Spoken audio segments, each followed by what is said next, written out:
In the previous clipping, we spoke about the balance of payment. In this, we shall talk about the balance of trade. The balance of trade, in fact, is actually the difference of the money value of export and import. To put it in layman's term, I will say that whatever is the export and the import, when we take out the difference between the two, that is the time we find out about the balance of trade. If supposing the export is more, then we are definitely in surplus, and if the import is more, then we are in deficit. That is, a country can boast of a good economy, of a prospering economy, of a sufficient economy only when it exports more than the import. Therefore, to find out the balance of trade, we must be aware of the export and the import done by a country in a fiscal year. Well, when we have to find out, as I said, we've already spoken about the balance of trade, and just now we came to know about the balance of trade, and in the previous we spoke about the balance of payment. We must know the exact difference between the two. As far as the balance of trade is concerned, we have to remember that it is in fact the one which records the merchandise, the balance of trade. But in the balance of payment, we make a record of both the goods and the services. So this is the first difference. The trade talks of only merchandise, whereas the payment, the balance of payment talks about both goods and services. As far as the balance of trade is concerned, it does not record the capital transactions, whereas in the balance of payment, the capital transactions are the utmost important. Unless we do not do this, we will not be able to find out about the balance of payment.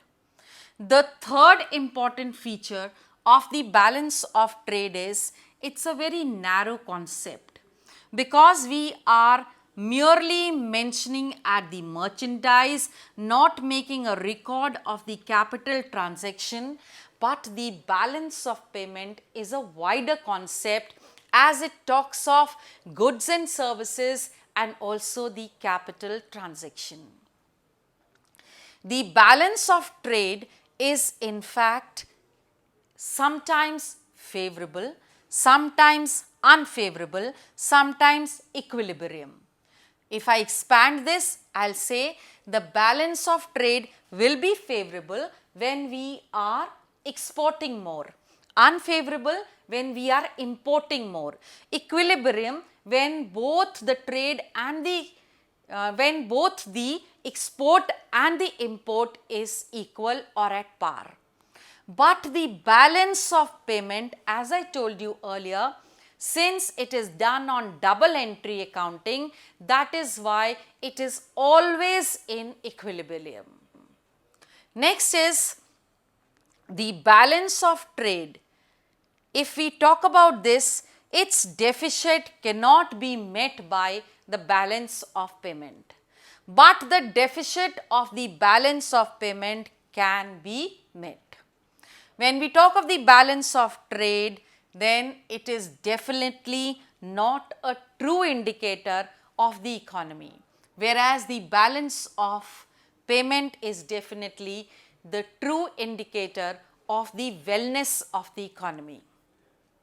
So you have to remember that these two concepts of balance of trade and balance of payment are giving us two different ideas about looking at the economy.